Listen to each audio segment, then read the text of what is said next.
नमस्कार, हिंदनामा न्यूज में आप सभी का स्वागत है। दर्शकों, पितृपक्ष का समय चल रहा है और ऐसे में हम आपके लिए एक विशेष कार्यक्रम लेकर आए हैं, पितृपक्ष विशेष। विंध्य क्षेत्र में केसरिया वस्त्र पहनकर ही पूर्वजों का क्यों करते हैं तर्पण? विंध्य क्षेत्र में केसरिया वस्त्र पहनकर ही पूर्वजों का तर्पण क्यों किया जाता है? विंध्य क्षेत्र में पूर्वजों की आत्म शांति के लिए केसरिया वस्त्र पहनकर ही करते हैं पिंडदान। भारतीय परंपरा पुनर्जन्म पर विश्वास करती है। यह माना जाता है कि मृत्यु के बाद देह का बंधन छूट जाता है, आत्मा कुछ वर्षों तक पितरों के रूप में पितृलोक में निवास करती है। अश्विन माह की प्रतिपदा से लेकर अमावस्या तक पूर्वज भूलोक में निवास और विचरण करते हैं। इस अवधि में पितरों का पूजन करके उन्हें जल अर्पित किया जाता है।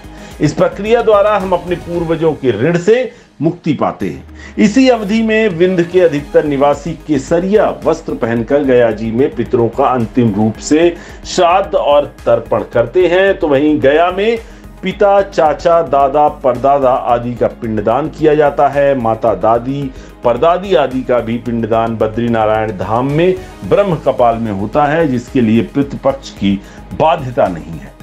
तो वही भारतीय परंपरा में जीवन और मृत्यु के रहस्यों को धार्मिक और आध्यात्मिक ग्रंथों में अलग अलग रूपों में वर्णित किया गया है, लेकिन सभी मान्यताओं में इस बात का स्पष्ट उल्लेख है कि अपने पुनर्जन्म के कर्मों और वर्तमान जन्म के कर्मों के आधार पर ही हमारा अगला जन्म निर्धारित होता है। सत्कर्मों और ईश्वर की भक्ति से जब हम कर्म बंधन से मुक्त हो जाते हैं तो मोक्ष की प्राप्ति होती है। मोक्ष को जीवन का प्रमुख उद्देश्य भी बताया गया है।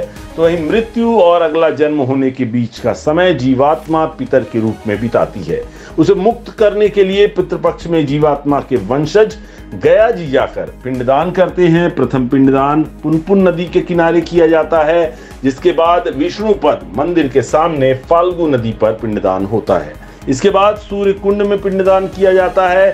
इन सभी स्थानों में जौ के पिंड से पिंडदान होता है। इसमें तिल, शहद, घी आदि शामिल होते हैं।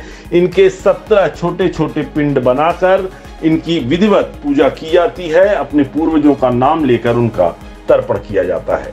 इसके बाद सीता कुंड में रेत के बने पिंड से पिंडदान होता है। काकवाती और प्रेतशिला में भी पिंडदान किया जाता है। पूर्वजों के अंतिम संस्कार स्थल से लाई गई मिट्टी प्रेतशिला में ही छोड़ दी जाती है।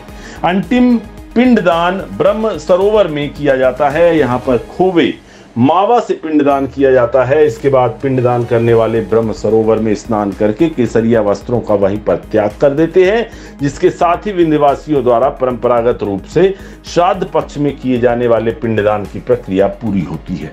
गया जी से वापस आने के बाद विधि पूर्वक हवन करके ब्राह्मणों तथा परिवारजनों को श्रद्धा पूर्वक भोजन कराया जाता है। पूर्वजों की मुक्ति की प्रक्रिया इसके साथ ही पूर्ण होती है। विंध्य के अधिकतर निवासी अपने घर से केसरिया वस्त्र पहनकर गया जी के लिए प्रस्थान करते हैं। परिवार के अंतिम संस्कार स्थल पर जाकर पूर्वजों की थोड़ी सी मिट्टी लेकर गया जी चलने के लिए आवाहित किया जाता है।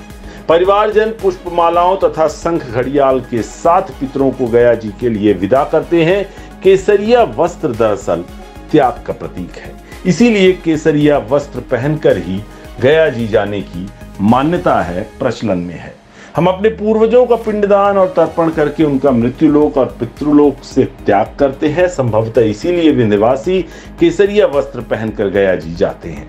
पिंडदान की प्रक्रिया पूरी होने के बाद केसरिया वस्त्रों का भी ब्रह्म सरोवर के तट पर ही छोड़ दिया जाता है।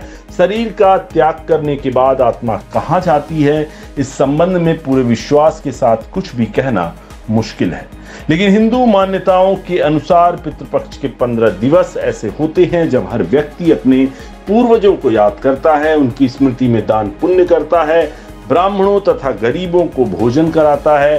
किसी न किसी रूप में पूर्वजों के प्रति श्रद्धा का भाव सबके मन में होता है। यही श्रद्धा श्राद्ध पक्ष का मूल तत्व भी है।